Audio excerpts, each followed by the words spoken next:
نحمده ونصلي على رسوله الكريم أما بعد فأعوذ بالله من الشيطان الرجيم بسم الله الرحمن الرحیم۔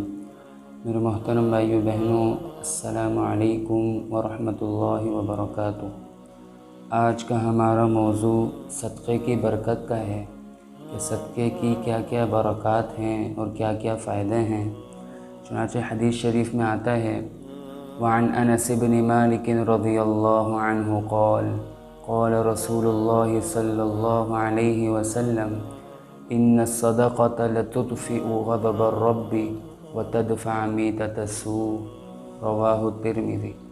حضرت انس بن مالک رضی اللہ تعالی عنہ سے روایت ہے کہ رسول اللہ صلی اللہ علیہ وسلم نے ارشاد فرمایا کہ صدقہ اللہ کے غصے کو ٹھنڈا کرتا ہے اور بری موت سے حفاظت کرتا ہے۔ اللہ اکبر۔ اس حدیث شریف میں تو وہ چیز بیان کر دی گئی جس کی ضرورت ہر مسلمان کو ہے، چاہے چھوٹا ہو بڑا ہو، مرد ہو عورت ہو، عالم ہو جاہل ہو، پڑھا لکھا ہو یا ان پڑھ ہو، امیر ہو یا غریب ہو، بڑی بڑی ڈگریوں والا ہو یا بڑے بڑے عہدوں والا، بڑے بڑے القابات والا ہو یا بڑی بڑی نسبتوں والا، ہر شخص کو اس کی ضرورت ہے۔ اور وہ کیا ہے؟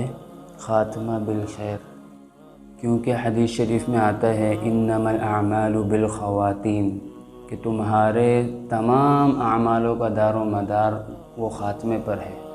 اگر تمہارا خاتمہ ایمان پر ہو گیا تو یہ اس بات کی دلیل ہے کہ آپ کامیاب ہو گئے، لیکن اگر اللہ نہ کرے خاتمہ ایمان پر نہ ہوا تو یہ اس بات کی دلیل ہے کہ آپ ہلاک ہو گئے۔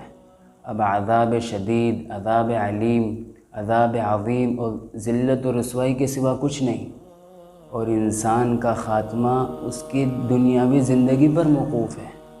اگر اللہ رسول کے حکموں کے مطابق زندگی گزاری ہوگی، نماز کی پابندی کی ہوگی، روزے رکھے ہوں گے، زکوٰۃ ادا کی ہوگی، اولاد کی صحیح تربیت کی ہوگی، شرعی پردے کا اہتمام کیا ہوگا، تو انشاءاللہ اس کا خاتمہ ایمان پر ہوگا۔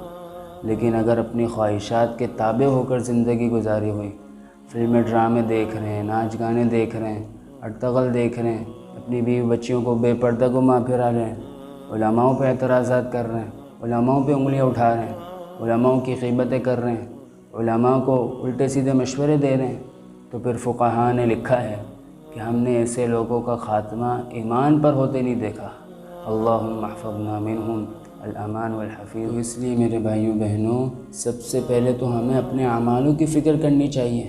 ان اعمالوں میں سے ایک بہت بڑا عمل جو اس حدیث شریف میں بیان کیا گیا کہ تم صدقہ دیا کرو، اللہ تمہیں بری موت سے بچائیں گے۔ اور عورتوں کو تو آپ صلی اللہ علیہ وسلم نے خاص ارشاد فرمایا کہ تم کثرت سے صدقہ دیا کرو، کیونکہ میں نے اکثر تعداد جہنم میں عورتوں کی دیکھی ہے۔ تو میرے بھائیوں بہنوں، اپنی زندگیوں میں ایک عمل صدقے کا بھی شروع کر دیں۔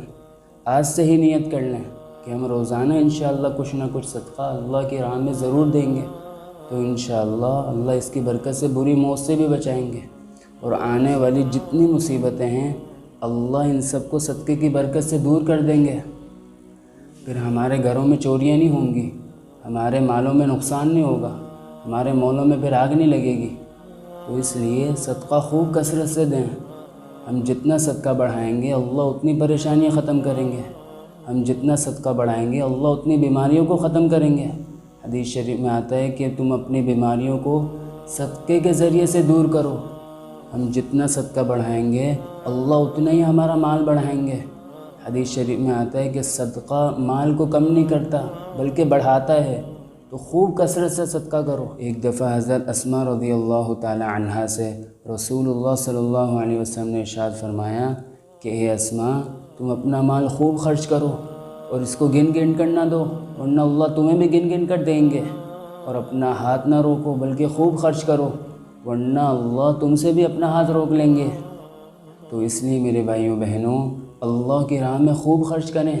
لینفق ذو سعۃ من سعتہ، مالدار آدمی کو اپنی مالداری کے موافق خرچ کرنا چاہیے۔ ومن قدر علیہ رزقہ فلینفق مما آتاہ اللہ، اور جو شخص غریب ہے تو وہ اپنی استطاعت کے موافق خرچ کرے۔ لا یکلف اللہ نفسا الا ما آتاہا، اللہ کسی کو اس کی طاقت سے زیادہ تکلیف نہیں دیتا۔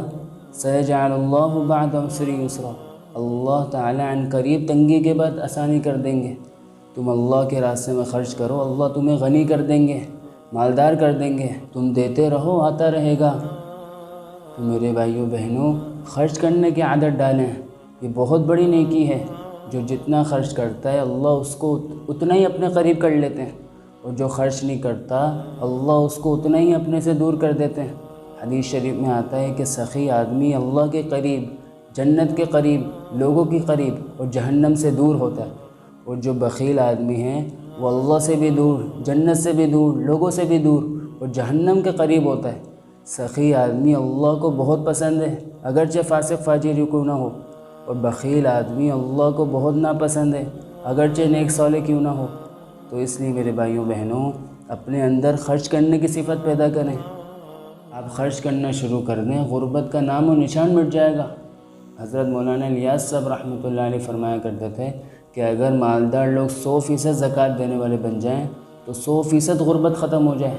اسی طرح اگر مالدار لوگ 100% زکوٰۃ دینے والے بن جائیں تو کتنی بچیوں کی عزت پامال ہونے سے بچ جائیں۔ تو جو مالدار حضرات ہیں جنہیں اللہ نے مال دیا ہوا ہے، انہیں اللہ سے بہت ڈرنے کی ضرورت ہے۔ کل قیامت کے دن مالدار کی بہت سخت پکڑ ہے۔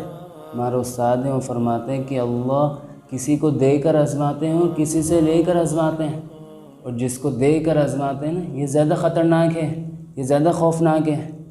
حدیث شریف میں آتا ہے کہ کل قیامت کے دن اللہ تعالیٰ مال کے بارے میں 2 سوال کریں گے کہ تم نے مال کہاں سے کمایا اور اس کو کہاں خرچ کیا۔ تو اس لیے میرے بھائیوں بہنوں، یہ مال بھی اللہ کی بہت بڑی نعمت ہے، اس کو صحیح جگہ لگائیں، اس کو صحیح جگہ خرچ کریں، تو انشاءاللہ اللہ دنیا میں بھی اس کا اجر دیں گے اور آخرت میں بھی دیں گے۔ حدیث شریف میں آتا ہے اللہ تعالیٰ فرماتے ہیں، اے ابن آدم، تو اپنا خزانہ میرے پاس امانت رکھوا دے، نہ اس میں آگ لگنے کا اندیشہ ہے، نہ غرق ہو جانے کا، نہ چوری ہونے کا۔ میں ایسے وقت میں تجھ کو اس کا بدلہ دوں گا جب تجھے انتہائی ضرورت ہوگی، اور انتہائی ضرورت انسان کو قیامت کے دن ہوگی۔ قیامت کے دن اللہ اس کا بدلہ دیں گے۔ ما عندکم ینفد وما عند اللہ باق، جو تمہارے پاس ہے وہ ختم ہو جائے گا، اور جو اللہ کے پاس ہے وہ ہمیشہ ہمیشہ رہے گا۔ اور اللہ کے پاس کون سا ہے؟ جو آپ نے مدرسے میں لگایا، جو آپ نے مسجدوں میں لگایا، جو آپ نے اللہ کے راستے میں لگایا، وہ اللہ کے پاس ہے۔ تو اس لیے میرے بھائیوں بہنوں، اللہ کے راستے میں خوب خرچ کریں۔ قرآن میں اللہ تعالیٰ فرماتے ہیں وَأَنفِقُوا مِمَّا رَزَقْنَاكُمْ، جو مال ہم نے تم کو دیے اس میں سے خرچ کرو، مِن قَبْلِ أَن يَأْتِيَ أَحَدَكُمُ الْمَوْتُ، پہلے اس سے کہ تمہاری موت کا وقت آ جائے۔ فَيَقُولَ رَبِّ لَوْلَا أَخَّرْتَنِي إِلَىٰ أَجَلٍ قَرِيبٍ، تب بندہ کیا کہے گا کہ اللہ مجھے تھوڑی سی مہلت دے دے، مجھے تھوڑی سی مہلت دے دے، فَأَصَّدَّقَ وَأَكُن مِّنَ الصَّالِحِينَ، تاکہ میں صدقہ خیرات کر لوں، تاکہ میرا شمار صالحین میں ہو جائے۔ تب اللہ موقع نہیں دیں گے۔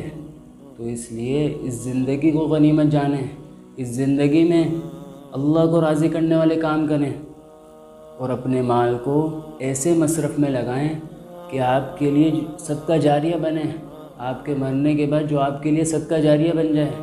اپنے مال کو ایسے مصرف میں لگائیں۔ تو اللہ تعالیٰ سے دعا ہے کہ اللہ تعالیٰ ہمیں زیادہ سے زیادہ صدقہ خیرات کرنے کی توفیق عطا فرمائے، اور غریبوں کی مدد کرنے کی توفیق عطا فرمائے، اور اپنے اس مال کو صحیح جگہ اور صحیح مصرف میں لگانے کی توفیق عطا فرمائے۔ وآخر دعوانا ان الحمد للہ رب العالمین۔